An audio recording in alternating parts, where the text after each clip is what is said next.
So mas maganda yung walang kulay-kulay. Pero kung halimbawa tatamaan yung distrito mo, pero kakainin mo yung maling prinsipyo na ginagawa ng gobyerno, anong pangungunahan mo? Well, may bilang isang matagal ng politiko, may mga pwede kang palusutin. Pero meron ding hindi. Pag ang mali. O pabaluktutin mo. May gray May gray area. So basta ako, ang aking prinsipyo sa tagal ko sa paglilingkod sa bayan, I've been serving the government for the last 51 years. So, I started when I was 15. Ang pag-alam ko sa isip ko, sa puso ko na tama yung gagawin ko, yun ang ginagawa. Hindi, halimbawa, may nakikita kang mali. Kung magbubulag-bulagan ka ba para sa prinsipyo mo may makuha yung iyong distrito? Hindi. Kahit kailan hindi ko ginawa yan. Pero there are many ways of killing a cat. Kung ang una kong ginagawa, siyempre, diplomasya, mali yan, ito ang gawin natin. At may paraan kung paano gawin yan. Kung minsan, pag kinontra mong bigla ang isang tao, parang galit na kagad eh. Pero kung dinaan mo sa diplomasya, may natatandaan nga akong isang politiko, sasabihin niya, pag kinontra mo siya, sasabihin niya, hindi, ganito yan. Sasabihin niya, di ba, Egay? Sasabihin ko, yes sir. Pero after a while, babalikan ko. Sir, kung ganito gawin natin. Di ba, pagka ganito, tama yan. Yun ang nangyayari, yung idea ko. Maganda yun. Pero kung yun yung, it's a matter of principle. Yes. Pero halimbawa ako ay congressman. For example, for example, ngayon, pwede naman ako manahimik. Pwedeng distrito ko lang yung feeling ko. Pero hindi ko kaya. Kaya ng dibdib ko na yun nangyari sa 19th Congress ay hindi na lang mabibigyan ng pansin. Sapagkat mangyayari uli. So hindi ka mananahimik. I'm already 65 years old. Palit lang po muna tayo ng mic yan. Medyo malapit. Already 65 years old. Ang gusto ko, itong mga huling panahon ng paglilingkod ko sa bayan ay nandun ako sa tama. Walang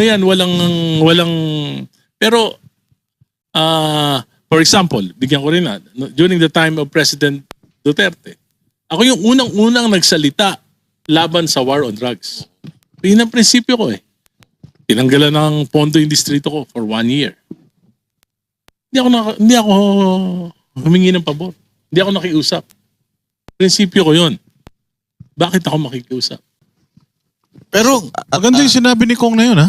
Oo, kasi sinabi niya nung panahon ni Pangulong Duterte, lumaban siya or kahit papaano parang tumuligsa siya sa war on drugs and tinanggalan ka ng 1 year ng pondo. Si Speaker Alvarez, Pantaleon Alvarez, at mabuti na lang napalitan siya ni President GMA as speaker. At siyempre si GMA naman bilang isang veteran politician, alam niya naman na prinsipyo lang yan. Walang personalan. So, binalik niya yung susunod na taon. So, kaya ko magtiis dahil sa prinsipyo ko.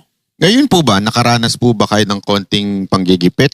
Dahil kayo pumapalag... Tinanggal nga ako as Senior Deputy Minority Leader.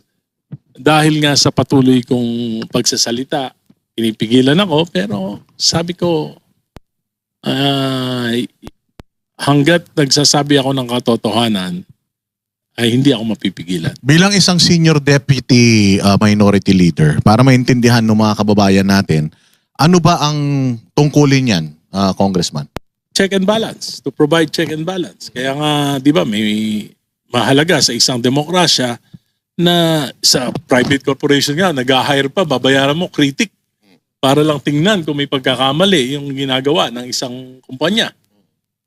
Sa gobyerno, ganun din. Dapat may check and balance. Kaya nga, I'm in the minority. Kaya ang trabaho ko, busisiin yung mga panukalang batas, yung mga ginagawa sa Kongreso. Sa tingin kong mali, magsasalita ako. Pero kung di ba, ang magtatanggal lang sa inyo ay yung leader ninyo na minority. Pero ever since, in fairness to this administration, yan yung nangyari na tagal na panahon. Masama kasi yung super majority. pag supermajority, na gagawa nila ng paraan na makakapili sila kung sino yung minority leader. Yun ang nangyayari. For example, 300 congressmen, boboto yung 200 dun sa piniling speaker, may 100 na matitira. Kami, halimbawa, for example, 20 lang kami, di talo kami. Ayun. So makikisama na lang kami as part of the minority. Sorry. Makikiusap ka pa para maging senior deputy minority leader ka. Pero kahit na nakiusap ako, hindi ko naman kayang tanggapin yung nakikita kong mali. So napakapangit po ng kalakaran no? Pagka kumontra ka, hindi ka bibigyan ng pondo. yan yung isang mali ng ating, tingin ko, yan ang isang pagkakamali ng 1987 Constitution. Sapagkat originally kasi, dapat parliamentary yun na iniisip ng mga framers ng Constitution. Kaya multi-party, okay lang yon. Pero nung bandang uli, bumalik sa presidential, hindi nila binago yung multi-party system, ginawa instead of a two-party system. Kaya nangyari ngayon, naging 5-5 mga partido. So the only way.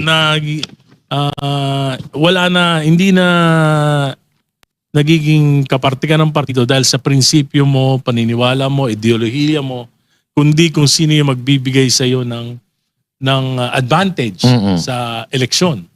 Pangalawa, yan din yung sama ng mga political dynasties dahil ang nangyayari, ang napapaboran ng mga partido, yung merong established na kaharian sa kanilang mga probinsya. Kaysa pumili sila ng qualified na wala namang makinarya tulad ng mga political dynasties. Kaya ang pinipili, kita mo, papalit-palit lang yan. Ang panahon ni Duterte, yung rara boys ni Duterte, yun din ang rara boys ni Marcos ngayon.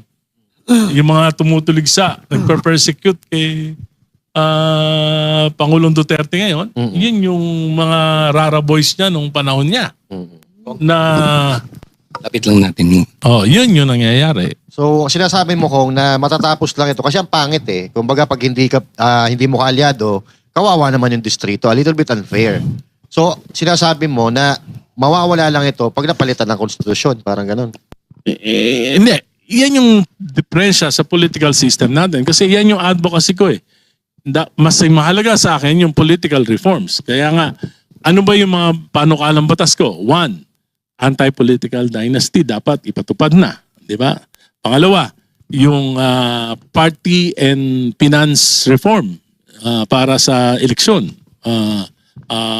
Pangatlo, anti-turncoatism, yung pagpapalit-palit ng partido. Yan yung mga political reforms na sa tingin ko, ang pinakamalaking problema ng ating bansa politika, hindi yung ekonomiya. Yung ekonomiya ay kusang aangat yan kung meron tayong maayos na political system. Nakakakuha po ba kayo ng suporta doon, lalong-lalo na doon sa issue ng baliktaran? Kasi tulad ng sinabi ninyo, baliktaran talaga. Imagine ninyo, yung dating kakampi ni PRRD ngayon ang tumutiligsa sa kanya. Kaya nga, dahil nga sa maling sistema. Kaya nga, yung advocacy ko na yan, matagal na. First term pa lang ako, yan na yan. Pero sabi nga, ba't hindi ka tumitigil? Mukhang wala namang pag-asa. Sabi ko na naniniwala ako na darating din yung panahon na magkakaroon ng political maturity yung mga mamamayan na, for example, sa political dynasty. Ngayon, pinaglalaban ko yan. Ayaw ng mga kasama ko. Pero natitiyak ko, ditong susunod na eleksyon, maraming political dynasty ang babagsak dahil sa pamamagitan ng advocacy na yan, mas maraming naliliwanagan ng kaisipan. So, basta tuloy lang ang laban. Kung ano ba yung political dynasty mo, ano nakapaloob dyan? Buong Pilipinas ba? Yes, buong Pilipinas. Halimbawa, presidente na pangalan, hindi na pwedeng tumakbo sa mas mababa yung kamag-anak niya? Ganun po ba? Sa akin kasi, pinag-aralan ko mabuti, may 3 parameters ang framers ng Constitution para ma-define yung political dynasty. One is, dapat it should provide equal access and opportunities to ordinary Filipinos. So, dapat yun ang una. Pangalawa, it would prevent the monopoly of power. Pangatlo, dapat hindi arbitrary. So, ano yun? Ginawa ko, second degree of consanguinity. Ibig sabihin, ng second degree, lolo, tatay, anak, apo, kapatid, at yung kanilang mga asawa. Hindi pwede na sabay. Sabay. Pero yung pinsan, hindi na. Bakit? Pag pinsan kasi, hindi na member ng household, hindi mo na makokontrol. So pag pinigilan mo yung pinsan mo, arbitrary na yan. Pero hindi ba kung merong magpinsan dyan, parang magkakuntsaba? Ay, ano na yun? Kahit naman na magkaibigan, pwede magkakuntsaba. Kaya lang, hindi mo na control. Kaya nga tinanong ako lang mag-isa eh. Wala akong political family mula noon hanggang ngayon. Pati mga anak ko, kapatid ko, ako lang ang politiko. I'm the first and probably the last politician in my family. Pero sabi ko, yung anak ko, kaya kong pasunurin at kaya kong idisiplina. Hindi naman pasunurin na, kundi ipaliwanag sa kanya yung prinsipyo. Kapatid ko, kaya ko yan.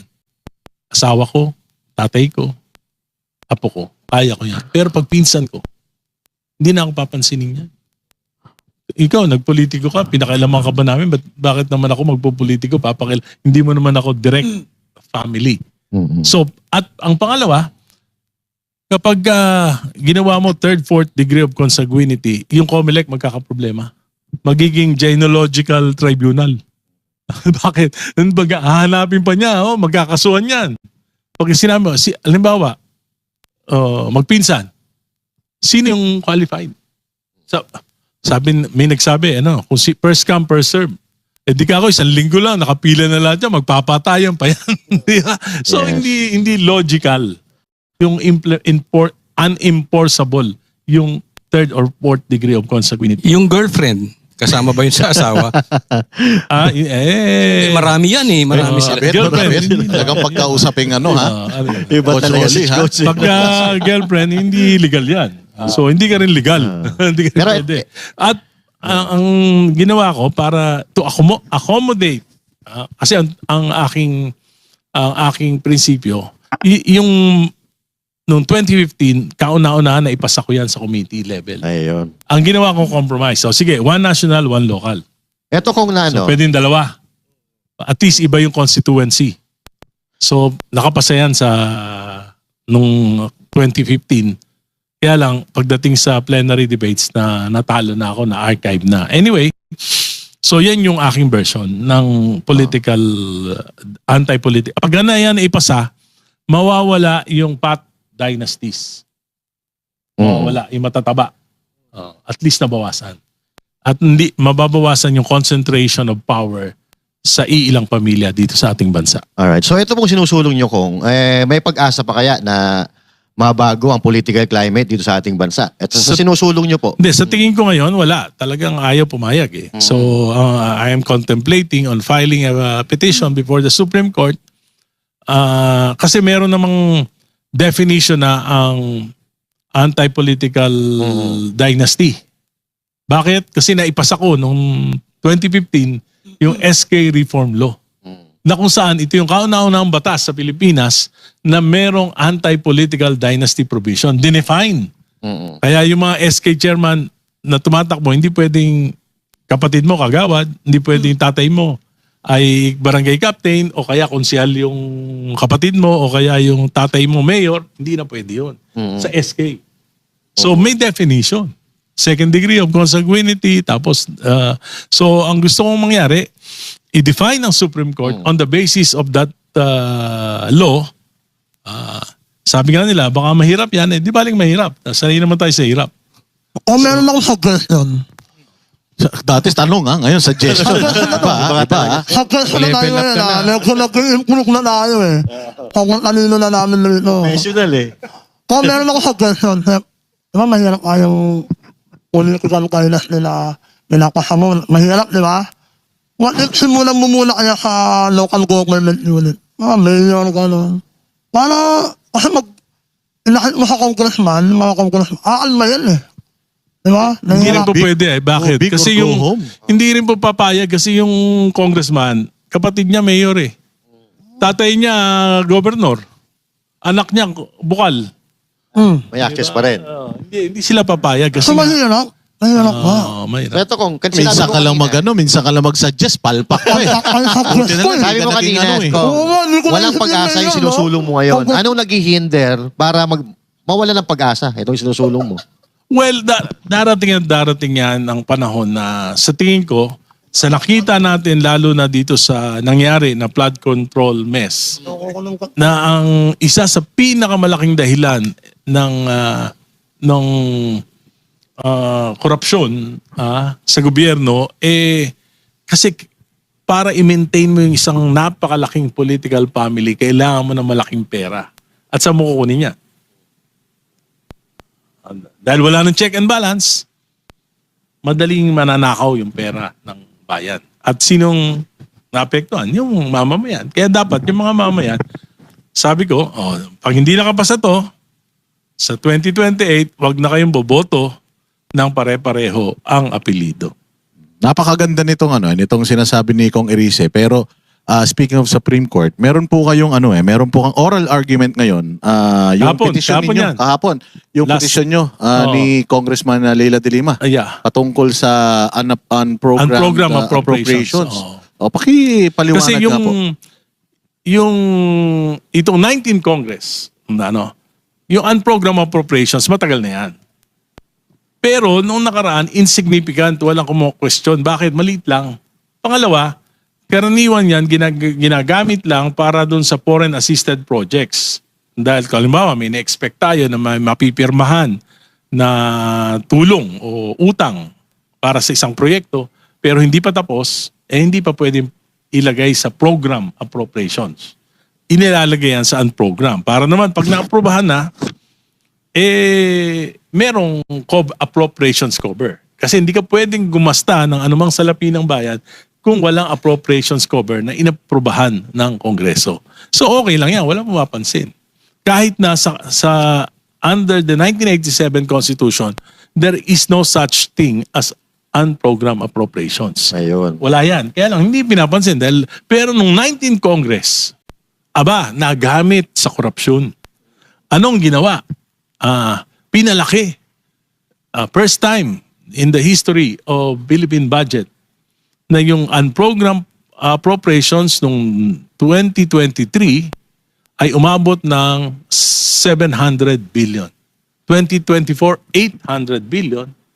At nitong huli, 2025, 300 plus billion.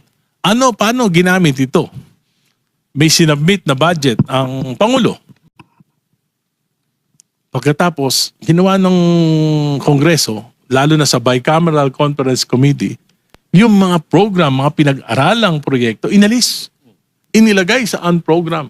Ibig sabihin na unprogram, wala pang tiyak na pagkukunan ng pondo. Pinalitan ng mga flood control, mga cat's eye, mga highway rail, yung mga proyekto na malaki ang tongpats, yung mga proyekto na pwedeng ghost projects. So yan, dun inilagay yan. Kaya ano nangyari? Dahil inalisan ng 2024, inalisan ng 250 billion para sa mga foreign assisted projects at 150 billion noong 2025, yung halimbawa yung Metro Subway, dapat niya matatapos 2028. Tinanggalan nila ng pondo sa program, nilagay nila sa unprogram. Pinalitan na naman nila ng mga flood control. Ano nangyari? So hindi na pondohan, hindi ma-release yung foreign loan, kaya ano nangyari, madidelay yung Metro Subway na dapat matatapos ng 2028, ngayon 2032 na. So opportunity lost para sa mga Pilipino. Pero ang pinakamalaking dagok niyan, may penalty, may commitment fee, at dahil tatagal, may escalation cost. Tinanong ko mismo sa Department of Transportation, tinanong ko magkano ang itataas? 20%. 400 plus billion yung Metro Subway, so madadagdagan yan ng almost 90 billion additional cost. Dahil lang dun sa mga Yung Clark to Calamba, elevated railway ng PNR, 800 plus billion yan. Madidelay ng 3 years. So anong ibig sabihin yan? 20% ang i-increase. So 800 billion, so 170 billion yung masasayang. 170 plus 90, tapos na sana lahat ng backlog sa classroom. So, kung yun, ano to, kasama yun. Oo. So, fine- yan yung fine ito, nagamit. fine.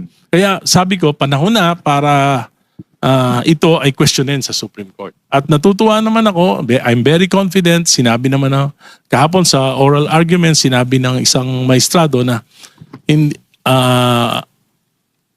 I hate unprogrammed appropriations. Bakit? Kasi kung ito for emergency, meron namang kung halimbawa may additional na income, pwede naman gumawa ng special appropriations, ipapasa uli ng Kongreso.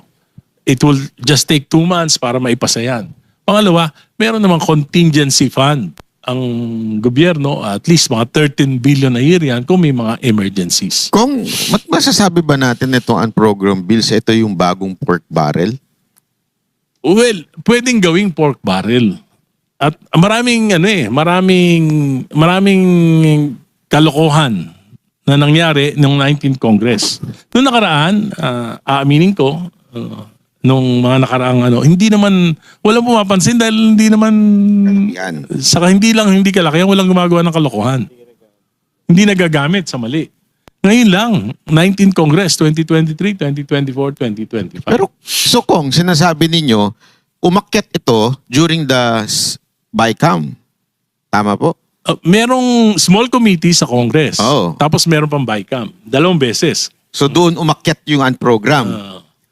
Tulad nga ng sinasabi ngayon ni former speaker na wala naman daw siyang kinalaman doon sa small committee at sa BICAM dahil ang nandun ay si Senate President Chis Escudero at si Zaldico. Naniniwala po ba kayo na walang kinalaman yung si dating speaker? Hindi pa ako doon? naniniwala na walang kaalaman ang speaker tungkol sa... Ayan ang pinakamahalagang batas na ipinapasa ng Kongreso taon-taon. Kung isang ordinaryong congressman may pakialam, di lalo na yung speaker. So, ibig sabihin, yung kanyang Saka siya speech pumili kahapon. kay Congressman Zaldico. Although binoto, pero siya mismo ang pumili. Alam na alam yan ng buong Kongreso. Talagang may say ang speaker sa pagpili ng mga major committees sa Kongreso. Kung dahil naman may nangyayaring korupsyon dyan sa sinasabing yung na yan, ano naman po pinakamalaking ambag dyan ni Marcos? Ni President Bongbong Marcos? Hindi, ang tinatanong ko kasi, alam mo, marami namang naging pangulo sa ating bansa. Ngayon lang na nangyari yan. Bakit? Kasi, for example, si GMA, nung tinataas ng Kongreso, yung pondo, umalag siya. Kaya nga, nagkaroon tayo ng re-enacted budget. Kasi may veto power ang ang presidente. Pagka yung ganyan ang gusto nyong budget, kasi ang tawag sa budget, isang tawag sa national budget is President's budget. Bakit? Yan yung plano mo para sa bayan mo. Ang tawag niyan, Philippine Development Plan. So para magawa mo yung Philippine Development Plan, yung mabawat ahensya ng gobyerno, gumagawa sila ng plano. Infrastructure, ito para matupad tong Philippine Development. Health, ito para matupad. Education, para matupad yung mga pangarap mo para sa taon na ito. So pagka binabago mo yan, binabago mo yung Philippine Development Plan. Presidente yan siya ang nagpaplano niyan di ba? So, hindi mapayag si GMA, si Pinoy, hindi mapayag. At maging si President Duterte, hindi siya pumayag, di ba? So, pagdating dito, sinalaula ng 19th Congress yung budget ng Pangulo. 2023. Hindi ako naniniwala na hindi niya, siguro kung 1 taon, baka pwede, napalusutan siya. Pero kung 3 taon, andyan yung kanyang mga gabinete, ba't hindi niya alam? So sabi ko, it's a question of complicity, it's a question of complicity or competency. Diba? So naniniwala kayo na may direktang kaalaman si Marcos Kaya nga, dito sa... tanong ko, kung hindi niya alam yan, ano yung susunod? Pag hindi niya alam, may presidente ka, hindi mo alam. Incompetent. Umalis ka na dyan. Yan yung, it's a question of complicity or competency.